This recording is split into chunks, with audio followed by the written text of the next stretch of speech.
Right, so let's map down to the framework. So business architects with the detailed knowledge, and you'll see there is an overlap here with the enterprise architects, specifically because the enterprise architects are the jack of all trades, and these are the detailed expert people. So here's where your business architects play in the framework sense. Again, moving slightly into strategic and back down into solution. Here's where your technical architects play, down those technical architecture. And just for completeness, even though we're not here to talk about it today, that's where business analysts and sort of software engineers play. Yes, thank you. Questions? So application development is completely outside of architecture and it's in software engineering. Yes. It must adhere to solution architecture. It must, when you're doing an application development, in my view, you have to have a solution architecture, otherwise you're building Winchester House. So you need to have that architecture laid down for you. But the actual build work is not an architecture function. So the experience in building a successful solution is not required to be an architect? Oh no, it is. Sorry, somebody who tries to jump in here without ever having done that, that's an excellent question, thank you. Somebody who tries to become an architect without ever having done build will have no credibility whatsoever. If you have not actually done the build work, you won't be able to do the architecture, though there's an actual career path. Anyone thinks they can walk out of university and become an architect? No. We won't hire anybody with another 10, 15 years of solution architecture, about 20 for enterprise. And you need to work up your way up the disciplines. There's no shortcut. You know, I can't just go out and say, oh, well, you can, you do it, you know, telegraph certification or something like that, and if you're half good at cramming for exams, you'll probably get it. You won't be able to do the job. And you certainly will have no credibility with the engineers who will tear you apart when you start going in there. So, you know, in my view, and that's my career path, I started down building systems, DBA, did a little bit of dabbling around security architecture, and moved my way up through the got interested in integration architecture, became integration architecture specialist, then broadened my skills to general technical architecture and solution architecture, then on into the I mean, people do it. Fortunately, they give us a bad name, architects. People who attempt to jump straight into that field without having the experience of doing the groundwork first. Some level of it. You don't have to spend 20 years down there. You certainly learn some build. Good. So, continuing on to explain exactly where enterprise architects and solution architects play, another view of that. This is our, I guess, end-to-end approach to business transformation.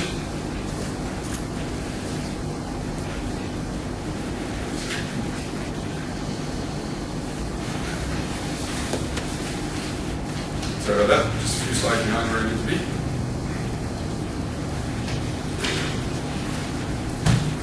Okay, so broadly, business transformation, and that's generally a term for anything that you're doing when you're changing a business, and let's say, very few businesses stand still these days. They're under constant change. You can break that down into strategic planning. So you broadly break that into what we call a strategic planning framework, then investment and prioritization, change delivery, and then ultimately architecture governance. So strategic planning can be split into two parts. It's what we call the organizational DNA. This is stuff that really doesn't change about organizations very often unless there's very significant change, mergers and acquisitions, or financial services. The GFC was one of those events that caused people to read back and look at their organizational DNA. But these are things that don't change over time. They're fairly consistent. Who we are, what is our value proposition, how are we going to compete, those type of things are pretty consistent. Apple, or any corporation with those big ones, those things haven't changed for after 25 years. Okay, from there, the second part of strategic planning is actually making that strategy executable. It's not great, we've got a strategy, but how are you going to turn that into reality? And that's kind of your repeatable planning process. It could be 3 years, 5 years, whatever your strategic planning horizon is, where you're going to say, okay, what are we going to do for the next 3 to 5 years, or whatever that is. The internet's 3, telecommunications turns around quite rapidly, 5, energy, bank, bills, much longer period, and manufacturing isn't quite so dynamic. But whatever is that strategic planning horizon for your organization, you make a pass through the enterprise architecture and say, okay, what are the outcomes in the business sense, business intent we're trying to achieve for the next 5 years? Let's That's just 5. Okay, you define all those outcomes. And they must be measurable, by the way. There must be clear, measurable outcomes. There's no point in saying things like we will improve. We will grow revenue. That's great. You grow revenue by $1 in the next 5 years and you're going to be happy. In theory, you met that. They need to be clear, unambiguously measurable outcomes. Business design, people design, and technology design. We then pass through the framework developing a set of patterns and principles at each one of these layers that ensures that those outcomes occur. From that, you identify a set of strategic projects, and then you go into investment and prioritization framework, and essentially I'll put that in one term. That's about making sure that you're doing the right things. It's making sure that you're making the rest bang for your dollar. Change delivery, okay, conceptual design of the projects, and then actual build and delivery. And then underpinning that is the architectural governance, which says, are we doing the things right? So this is, are we doing the right things? This is, are we doing things right? Enterprise architecture is there. You recognize that by now, and that's solution architecture.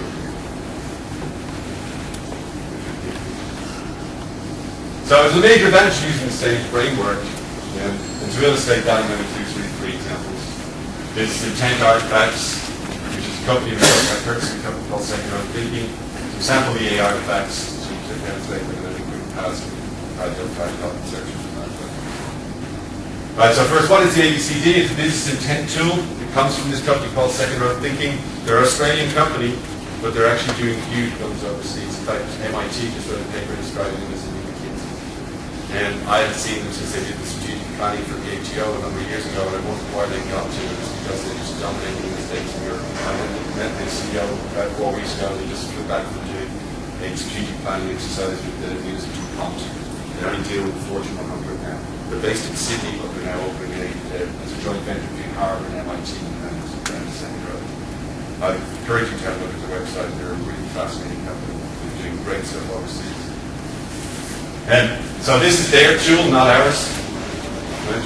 As I said earlier, we plug things into the framework, we find good techniques. So we're not experts in strategic planning sessions. Second Road are.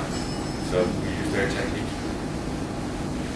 So broadly, at the strategic level of this, what's called an ABCD, how to do their planning, they've got some core rules. At every planning session, you must have a voice of intent, saying, telling you what you want to get. Voice of design, if somebody's got experience actually designing solutions. And the voice of experience, which is the one that's always forgotten. Somebody on the ground who knows how things actually operate, not the executive. Okay. So at the strategic level, those roles are played by the executive here. Business unit leads by the voice of experience. And here's the point I want to make. Voice of design, in this case, the business transformation lead, the head of your business architects. People who is running the various titles for that, business strategy manager, business transformation lead, but the business manager of change. The chief or enterprise architect, depending on how size your organization is, might be just one. But they have to sit in on this planning. And typically your chief technology officer. You might notice there's no CIO on there. I'm realizing slightly late on time. The reason for that is that we hope to abolish the role of CIO. Pretty controversial statement, but we're only going to replace them with chief change officer because we believe no longer do you need to run IT to be successful. You need to be across business and IT change. So yes? There's an article just the other day on that topic. I forget the author, but saying it was CIO that they think the EA role might replace it over time. Is that something you see happening? I have a dream. One day. Yes and no. I do think there's a subtle difference between chief architect and the role we think will replace CIO, which is chief change officer. And the main reason for that is that there is a whole role associated with managing the financial aspects and budgets and all of those other people aspects. I think that new role has to give up what CIOs want to get involved in today, which is the architecture.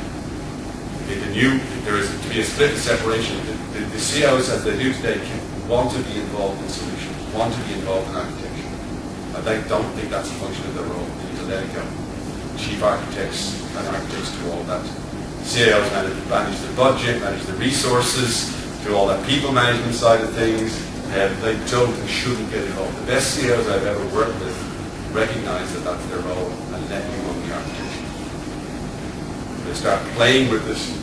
Again, not criticizing them, but it's impossible to keep up with both disciplines. It's just impossible. impossible to do justice to both at the same time. So down at the project level, and this shows you the power of using the same framework and the same technique, the same exact approach is used down at the project level. Except for now, the voice of intent is the project sponsor, the voice of experience is the subject matter experts in the business, and your voice of design now becomes the business architect, your solution architect, and the enterprise architect. Recognizing the enterprise architect is there just to provide the cross different project flow and to provide input to make sure that these solutions that are here go wrong. And this is where we start to see the flow of artifacts from enterprise architecture to solution architecture. So the organizational wide one, this is what the ABCD stands for, by the way. A, where are we now? B, where do we need to be? C, how do we get there? What do we need to make it happen? What do we need to get there? D, how are we physically going to make that happen? So at the output of a strategic planning session of these ABCDs, you end up with these Ds or simply as the projects you're going to execute. Each of those projects, let's say one of them is implement CRM, say for arguments, that will get bundled saying, okay, these outcomes are assigned to that project, these issues are assigned to that project, and it gets spun down to the project level. So the project starts with its own kickstart on the ABCD. They already know the core outcomes they're trying to achieve, they already know what the major issues they're trying to resolve are, and they just go and reiterate the process to the next level of detail, and they come out with what's called stakeholder requests. If you're familiar with structured requirements gathering as a technique, stakeholder requests are the highest level of a requirements hierarchy. Then you go to features and detailed requirements.